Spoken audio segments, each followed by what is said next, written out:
This is Rummy's Corner.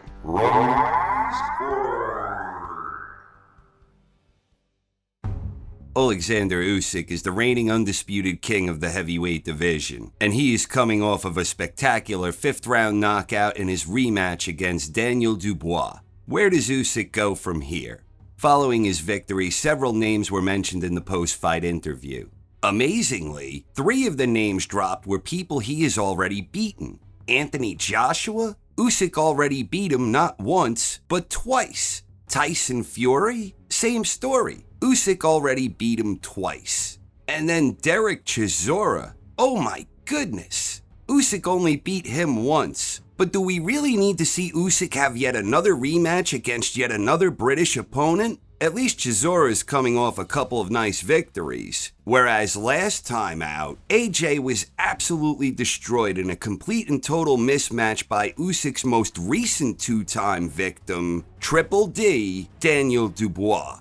Fury is coming off of back-to-back losses, but at least both of those losses were against Usyk himself, and they were both competitive enough. Fury had the best stretch of success anyone has had against Usyk since he made the jump to heavyweight, but Fury should at least need to beat someone before getting another crack at Usyk. Fury may very well still be the next best heavyweight behind Usyk, but after suffering back-to-back losses, in my opinion, he should have to get back in line and at least beat someone, anyone, before getting another opportunity to challenge the best heavyweight in the world today. After all, Fury already got a second chance, and he still lost again. Another name dropped in the post-fight interview was Joseph Parker. I've said it before, and I will repeat it again now. In my humble opinion, Parker is clearly the most deserving challenger for Usyk right now. Parker is on an impressive 6-fight winning streak, and the last 3 wins have all been impressive. First, he thoroughly outclassed long-reigning WBC champion Deontay Wilder, and at that time, Wilder was widely regarded as a top 5 heavyweight. Then Parker won a workmanlike decision against Big Bang Jong, where Parker overcame adversity, suffering 2 knockdowns against a power-punching Chinese powerhouse. Aside from the rounds when he was dropped, Parker was otherwise in complete control. Jong was another guy who was regarded as a top 5 heavyweight when Parker beat him. In his most recent bout, Parker was supposed to challenge Dubois for his IBF belt, but Dubois pulled out due to illness, and Martin Bakole literally stepped up as a last-minute replacement. Parker made quick work of him, stopping him in round 2.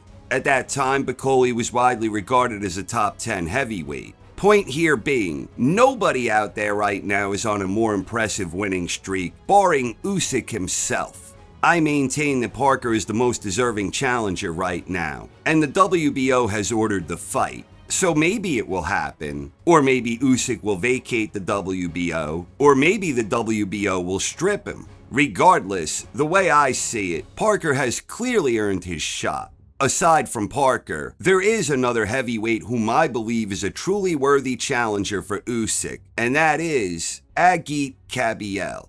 While I believe Parker is more deserving, Kabayel is clearly the next best, most logical challenger for Usyk at this time. And in my opinion, I actually think Kabayel represents the most interesting title challenger for Usyk right now. And as a longtime fan of heavyweight boxing, it's the #1 fight I'm most interested in seeing at heavyweight. Kabayel is perhaps the most dangerous threat to Usyk in the entire division, and Kabayel is on one hell of a winning streak in his own right. He's a perfect 26-0 with 18 wins coming by way of knockout, and his last 3 victories have all been mighty impressive. On the Boxing Day of Reckoning, Kabayel squared off against the undefeated power puncher Arslanbek Makhmudov.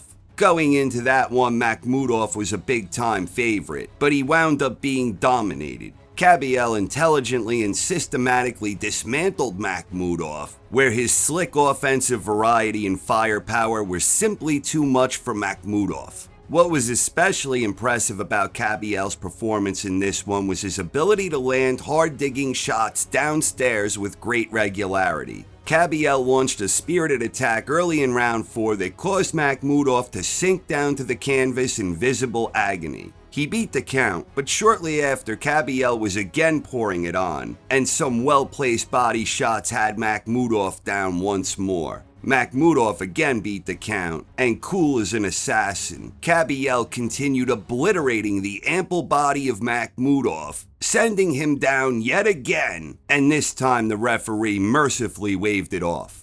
His next fight was against another fellow undefeated heavyweight contender, Frank Sanchez, and once again, Kabayel was the underdog going into this one. This one was on the Ring of Fire card, the first bout between Usyk and Fury, where Usyk was crowned as the first undisputed world heavyweight champion in nearly a quarter of a century. But before that happened, it was another dominant display from Kabayel. It was an intelligent and methodical effort from Kabayel, where he used a nice blend of short combinations to wear Sanchez down physically and mentally. Once again, body shots were a key to Kabayel's success, where he was also landing some great right hands upstairs. Kabayel looked like an artist in there with his terrific ability to mix his punches upstairs and down.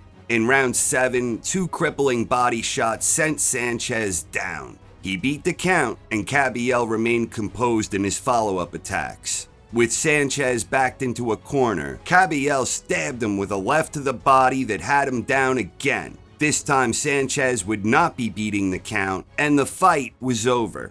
It was another outstanding upset performance from Kabayel. In his most recent fight, Kabayel squared off against the Chinese powerhouse Big Bang Zhang. It was more of the same from Kabayel, where his methodical offense and his amazing ability to deliver with authority downstairs was on full display. Kabayel once again was mixing his punches upstairs and down with great fluidity. Zhang wasn't necessarily making it easy for him, but by and large Kabayel was making it look easy. Kabayel was almost like a shark in there, and whenever he was in position, he was usually stringing together a nice sequence of blistering shots. Zhang didn't care for this, but he couldn't do anything to slow him down. But then out of nowhere in round 5, a quick heated exchange broke out, and Zhang punctuated the exchange with a sledgehammer left that sent Kabayel down. Kabayel maintained his composure and bided his time, and before long, he began going back to work, looking the fresher of the two by the end of the round. Kabayel resumed systematically breaking him down with constant short measured attacks, and eventually Zhang succumbed to the vicious steady onslaught. What looked like was being ruled a knockdown was not, which was a bit of a head scratcher all around. Shortly after, Kabayel appeared to have Zhang hurt again, and he just continued bringing it until eventually Zhang could no longer take it. The savage body assault was too much, and Zhang collapsed in agony where he would not be beating the count. In my opinion, Kabayel is clearly one of the two most deserving title challengers for Usyk right now, and in my humble opinion, Kabayel's blend of youth, size, and power represent the biggest threat to end Usyk's reign. Not that I'm saying I believe Kabayel would beat Usyk. After all, not only is Usyk an exceptionally talented prize fighter, arguably the greatest boxer in the world today, but the guys Kabayel has been beating fight nothing like Usyk.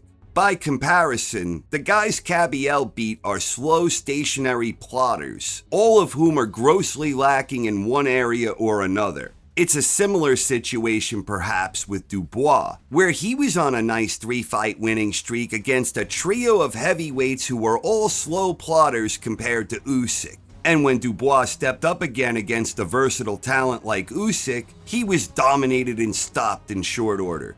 It could wind up being a similar situation here, where despite looking great in his last 3 efforts, Usyk winds up dominating Kabayel. But given the fact we've already seen Usyk beat Chisora, and we already saw him beat both Fury and AJ, not once, but twice, I'd much rather see Usyk defend against Parker or Kabayel. And in my opinion, a fight between Usyk and Kabayel is the most intriguing matchup that can be made in the entire heavyweight division. Will it actually happen? I sincerely doubt it will. Usyk, I think, has already reached a point in his career where he has already accomplished everything he could at this point. So I think he's looking to wrap up his career with the biggest money-making opportunities out there. And a third fight against Fury or AJ probably remain the biggest paying opportunities out there, even though Usyk already beat them both twice. But as a longtime fan of heavyweight boxing, one can dream, and I sure would love to see Usyk versus Kabayel. I honestly really do believe that Kabayel represents the biggest threat out there for Usyk today. What do you think? Please share your thoughts in the comments section. Speaking of heavyweight boxing, we have an interesting one coming up. A future superstar versus a proven warrior. One must fall. Moses Itama versus Dillian White, August 16th, only on DAZN. Don't miss out on this stacked card, also featuring Nick Ball, Sam Goodman, Ray Ford, and Filip Hrgovic. Buy the pay-per-view now by clicking the link in the description. Thank you very much for watching, everyone. I hope you enjoyed, and have a wonderful night. This is Rummy's Corner.